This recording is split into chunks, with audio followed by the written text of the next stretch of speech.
idan kana ɗan shafa ta ɗin nan za ka ga dole ai ita ba dutse ba ce, za ka ga tana ɗan motsi da ƙafafunta, tana ɗan motsi da ƙafafunta. Sai ka ce ke ba kya jin zafin kayan nan ne? Ki cire mana.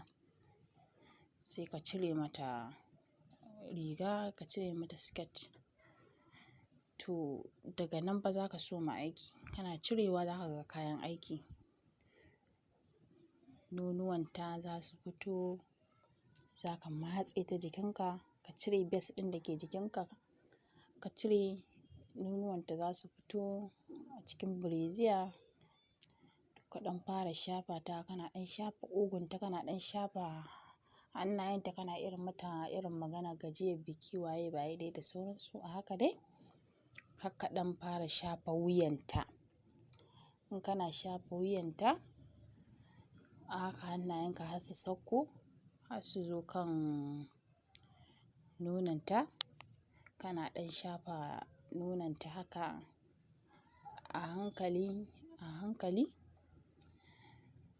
Sai ka ɗan juyo da ita idan ka juyo da ita ta fuskance ka. In ta fuskance ka, kana shafa ta haka, ka dai ɗan nuna mata ita ma ta dinga ɗan shafa maka baya.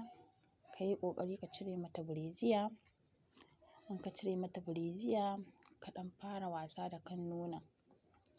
Wayyo daɗi! A lokacin za ka ga yanda za ta dinga yi.